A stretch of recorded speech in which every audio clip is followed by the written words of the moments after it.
draws, I'm not gonna lie. It's boring without the fans, man. I swear, man. I'm not gonna lie. The fan is that number 12. Yeah, 12 man.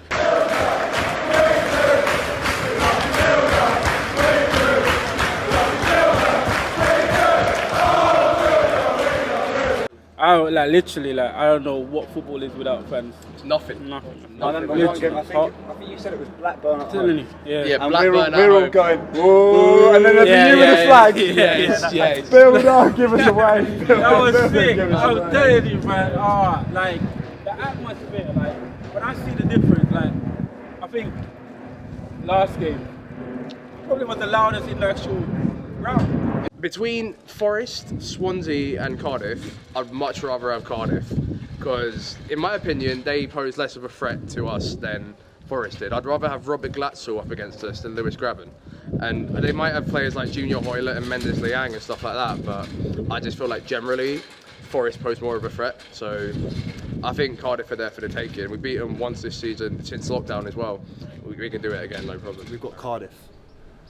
I'm pretty hopeful that we're going to beat Cardiff.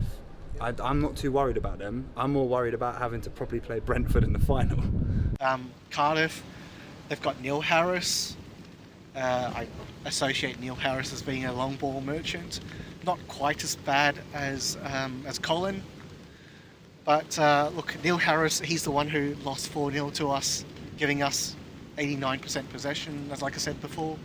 I don't think too much of Cardiff. Mostly, I'm not really bothered if we go up or down. I'd like to spend a couple of seasons without Cardiff in the same division as us. A bit bored of Cardiff as an away day at this point in time. Not because Cardiff is bad as an away day, fantastic city. Just let's spend some time apart. I think we can beat them. We'll probably get. I'm hoping to get a draw in Cardiff and bring them back to Cottage. I think we got a little bit too much quality for them, so I'm fairly confident. As for the rest of playoffs, I reckon Swansea will beat Brentford. I'm not confident on Brentford at all because they've slipped at a vital point of the season, and I don't think they can regain their mojo, so I think it'll be Swansea in the final. I'm hoping we can beat Swansea, but I don't know. It'll be a tough game. Cardiff City is never an easy game, is it? But I do think we have the quality to get past them over 2 legs. One-off match, you never know, but over 2 legs, I believe we have the quality and patience to reach the final. I think there'll all be a big test. You know, these people are there largely on merit, and they made a late run, as did Swansea, to get into the top 6. So you cannot just dismiss them. That some people say we should beat Cardiff. The momentum should be with us. There's no reason why we shouldn't. But it just worries me, that lack of strike power up front, apart from Mitro, and I don't think other players are weighing in sufficiently, and that's what could really hurt us. As I said, I think Fulham will reach the final. Regarding Brentford and Swansea, it's quite a tight call. Swansea are on a high because they managed to qualify top 6 in the last minute of the season, whereas Brentford lost the second position place, so they'll be on a downer. So I'm hoping to play Swansea in the final, mainly because Brentford, local rivals, and a better run team than us. And although they finished the season on a low, if they manage to beat Swansea, I think they'll get the high again and probably get promotion over us. As for beyond Cardiff, if we get beyond Cardiff, I think we will. But if we get beyond Cardiff, I don't particularly relish playing Brentford. Not because they're a better side than us. We have far better individual players. But their team philosophy seems a lot stronger. So their team spirit and their team togetherness and organisation, you have to complement it, and that will be a huge test, assuming that Brentford then go through and play Fulham. Although what damage has been caused course, for them, as a lot of their fans thought at the end they were just going to get a shoe-in as an automatic place. And you could see after that last game, when Barnsley beat them at Griffin Park, that some of those players were destroyed. So it's a question of whether Thomas Frank and his coaching staff can lift them again. That I think will be a decider, a huge decider, if we play them. If Fulham can get through Cardiff, that will mean we're at Wembley. And unfortunately, unlike the other time, we're not going to be there. So, for me, yeah, can we win? Sure, we can win. But for me personally, I'd rather be here in the Championship, visiting, having quality away days with proper fans. My game of the season has been Millwall at home. 89% possession in the first half. 4-0, could have been more, yes, could have been more, but 89% possession, nearly 1,000 passes. That was a piece of art watching that game. I've got to disagree with you with that, because they had 82% possession throughout the whole match. They had like almost 1,000 passes, as you said, and all this, but they only had 11 shots on goal. Why do you only have 11 shots on goal if you had 1,000 passes and 82% possession? I don't disagree that it could have been better. Could have been an 8-0 like Wigan managed the other day. No. I'm not saying 8-0, but you've got to have a shot on goal every so often. I just think, for me, aesthetic-wise, that was perfect. I love watching every minute of that, and I can't say that much. I can't say that about too many games I've watched through my life. The one that I just knew that they was gonna score, and I just burst out. I just burst out when Mitrović scored a header. Oh, Swansea. Yeah. Last minute header. Oh my He missed days. the penalty. I just knew it was gonna go in. My favourite moment I was actually here to experience was probably that Mitrović header against Swansea, because I just went crazy when we scored that. I mean, I wish I was here to witness the win against Huddersfield, because Bobby Reid scored that absolute beauty. That goal was phenomenal. I wish I could have seen that live in the flesh, but because I witnessed it, my favourite moment will probably have to be Mitrovic's header. My favourite game of the season, for so many different reasons, there's so many different highlights to me. So like Callum mentioned, the game against Huddersfield, Bobby Reid's goal was amazing. And my mum is a massive Bobby Reid fan. Same here. Got Jamaican in my family, and it's just brilliant to see another Jamaican man do well. But no, for me, my favourite game of the season for me has to be Blackburn away, because it was such a ugly win. It was such a grindy result, and the singing of the new Michael Hector song at the time was amazing. I was literally all over the place when Mitro scored. It was just such a satisfying win. Mitrovic's goal scoring record, rather than one particular incident, and Marek Rodak's saves, which have been so crucial that they've kept us in games. My moment of the season so far, well, since the restart, was when Cabano was taking his free kick. I was doing a run from Putney Bridge to Hammersmith Bridge and back to Putney Bridge via a few pubs, and then I got into my local, which is a cedar tree, and I was just about to buy a round, and they were showing Fulham there on Fulham TV in a corner, and there was 15, 20, 25 people watching the game, and then Cabano had his free kick and it went in. It was the first time in 4 months I'd celebrated a goal. I was just like jumping on people. I was going wild. I loved it. If Parkerball was a drinking game, you'd die. So me and him had a running joke. It was my idea. Take a shot every time we do a sideways or backwards pass. And he's like, fam, do you want to die? And I feel like so many times this season we've been the makers of our own downfall with sloppy defensive errors and giving the ball away in silly positions, and really if we could cut that out of our game we'd be so much better off for it. And we've been up and down like Tower Bridge.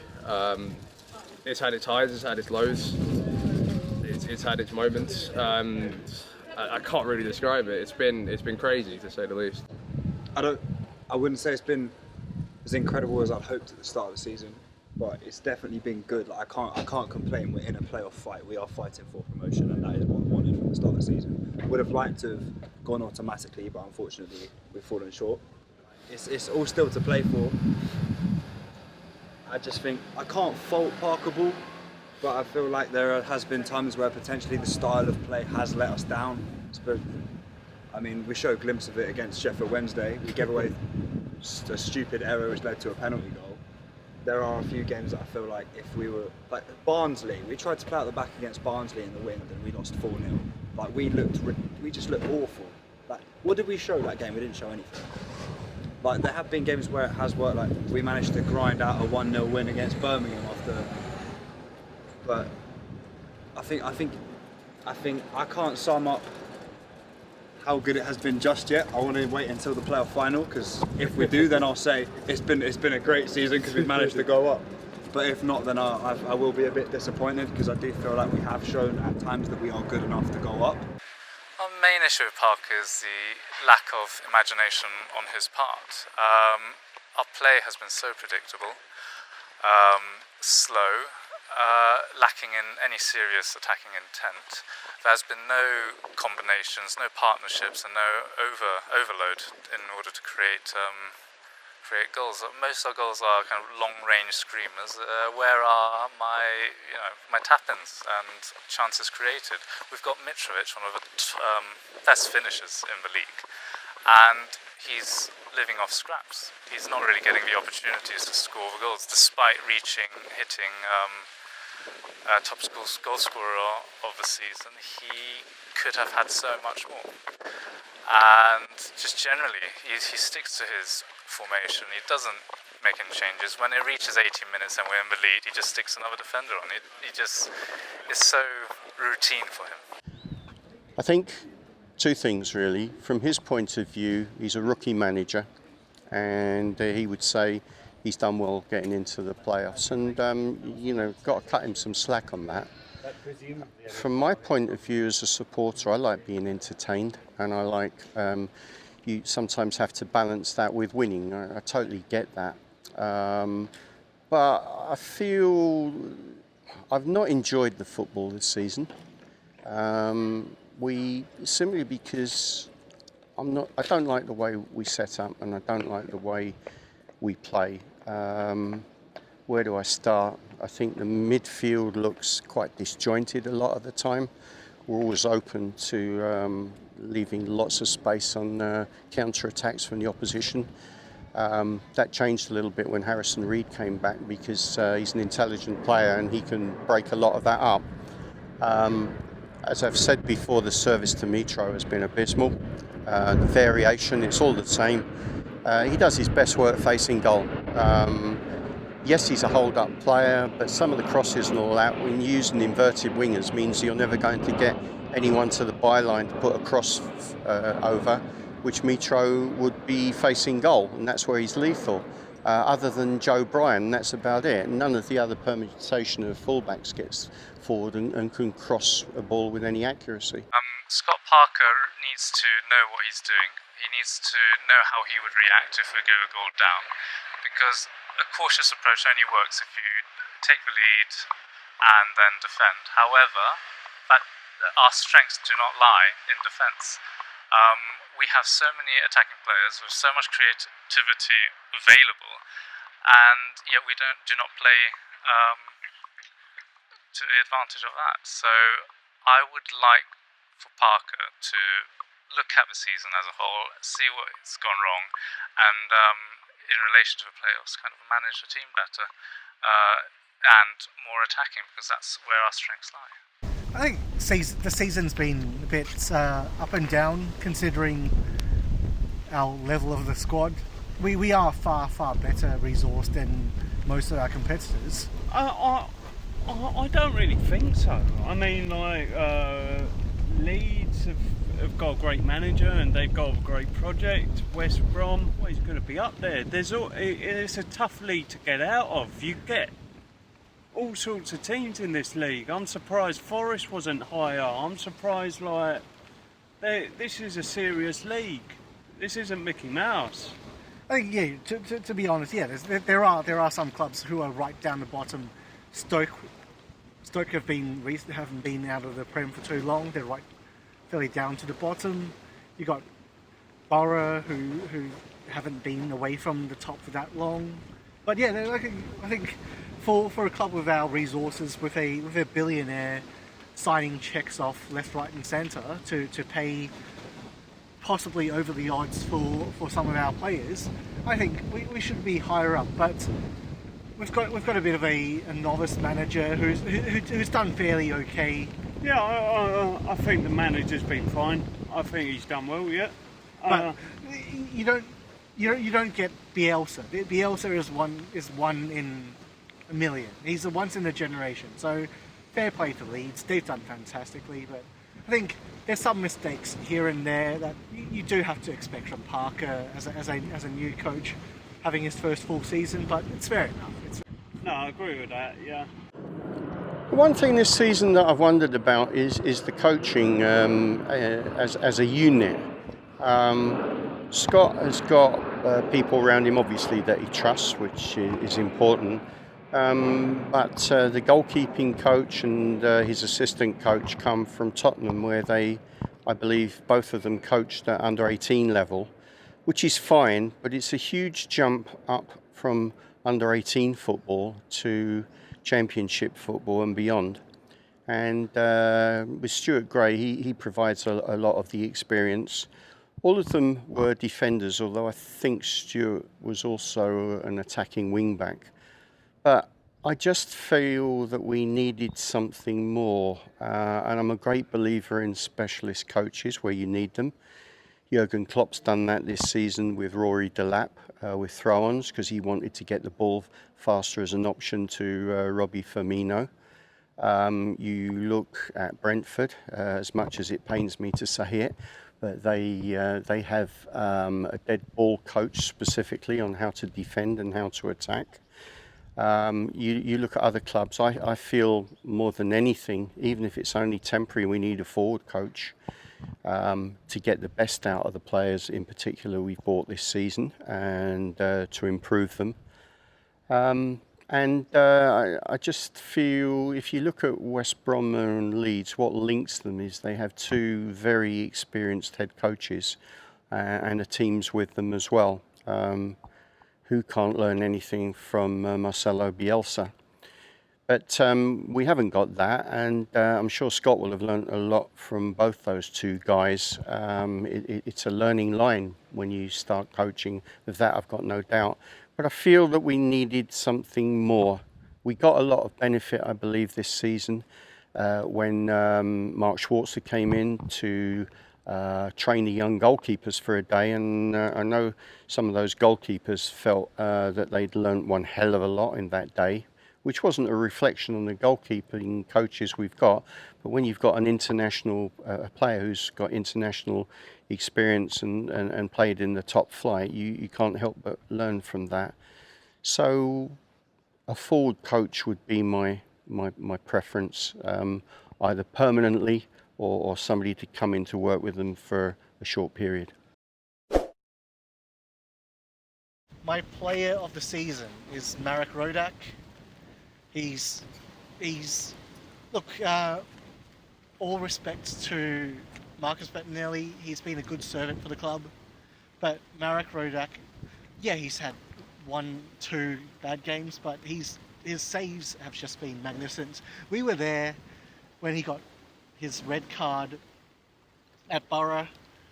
Fantastic away day. And I think going back to the early question, that's my favourite of the season. That away day was fantastic. That away day was great. But for him to come back, for him to get red carded and recover from that afterwards, that showed a lot of determination. That showed a lot of guts. He could have given up after that. Mine would be Mitro, I thought he led the line really well. He's been my player. And I've got to say one thing. Absolute credit to Cyrus Christie for all the community work that he's doing. He's copped some really, really unfair abuse from some of the fans, but absolute credit to Cyrus Christie for all the work that he's doing as a player, as a human being generally. Absolute credit. Yeah, agree with that. You know, let me tell you, it's Bobby Reed, yeah? Because big up the Jamaican. yeah, the real talk. You know what? Because like he wanted a goal from a long time. Oh, yeah, man. Yeah, and like when I was watching him, I see he was improving more and more to get that goal. So once he got that goal, like he was playing even more because he got like encouraged to even play harder. So that's really what I see like with, you know, again, Bobby Reed. So that's the reason why. On the last match, on the win, like I saw him, he was passing. I said, "What's going on?" He said, "Cool." I love man, cool. Then they walked. And also I shout out Tom Kenny. Kenny's like, "Wagwan." I'm like, "Wagwan." Cool. Yeah, like no, they really, you know what I'm saying, they're down to earth. Fulham players, yeah, down to earth, man. Was it Kevin?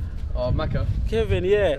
He shouted me because he saw me waving on this side because the other side is blocked off. So he saw me and he shouted me like, "Say it." Like, goal. Yeah. Nah, everyone's cool, man. What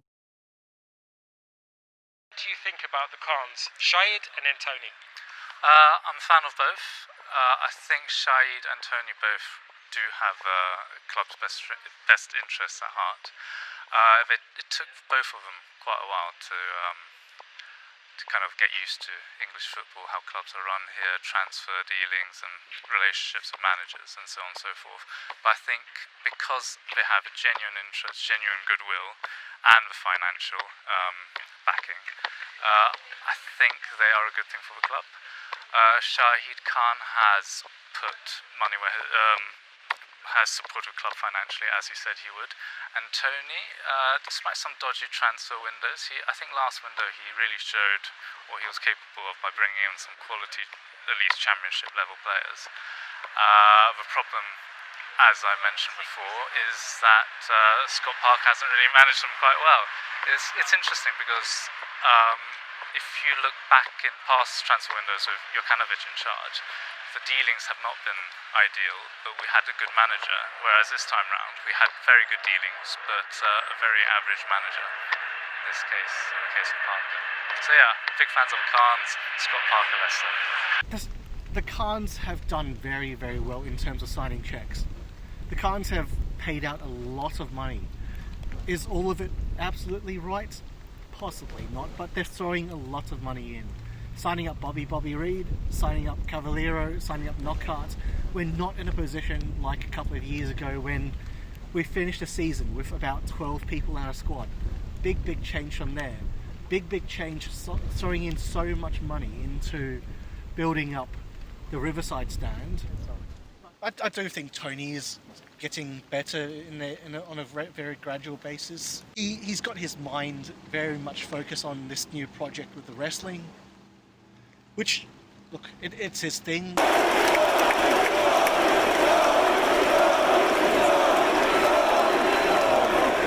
Just real quick, because I sat in a meeting with this guy and he was telling people how you tell other people about All Elite Wrestling, and he said one of the most important things I've ever heard, and it was so important that I heard it from him. He said, for a very long time, nobody has cared about the wrestling consumer. He says, that changes. I am the wrestling consumer.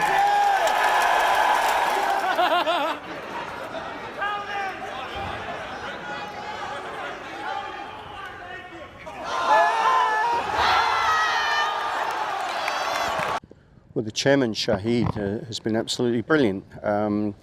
He has provided the funds for the new stand, which many Fulham supporters, me included, wondered whether that would ever be built. And as you can see, it's coming on a pace now, and that should be superb. I hope he doesn't forget the supporters within that, but at the same time, we do need non-match day revenue. There's no arguments there. I'd like to add something about the Riverside. They're continuing the project even through the pandemic, so I think that's a good aspect. of what they're doing right now. Okay. We're in the Captain Kid and Whopping. And drinking to Fulham as always. Go on to Fulham, You can do it. The generation who are younger than us has never experienced like the really bad times. So even we've barely experienced them. So when they come to like, oh, we only came fourth in the Championship, they're like really pissed off because they have 13 years in the Premier League, a few promotions and that. But it's like, it's never always been that way. That's the thing. And over this past week in particular, you hear some of these Liverpool fans saying, "Oh, we haven't won the league in 30 years." Bloody well done. We never won anything. Never won anything. You know what? We still show up. We still show up week in, week out. You know what? It's not everyone who can show up week in, week out. It's not a problem to be a long distance away and not actually being able to go to a game. That's nothing wrong with it. You show some passion, that's fine. But don't talk about how it's been 30 years since your last success. There's never been any success. You know what? We do it anyway. We do it anyway because we love what we do. No, I agree with you, but I mean, related to our club, I mean, the criticism of Parker and stuff like that, that's been a bit over the top, from my opinion. I mean, in my opinion, that's been over the top. We've never been like a big side. We are where we more or less should be. And that's it. Yeah, up and down.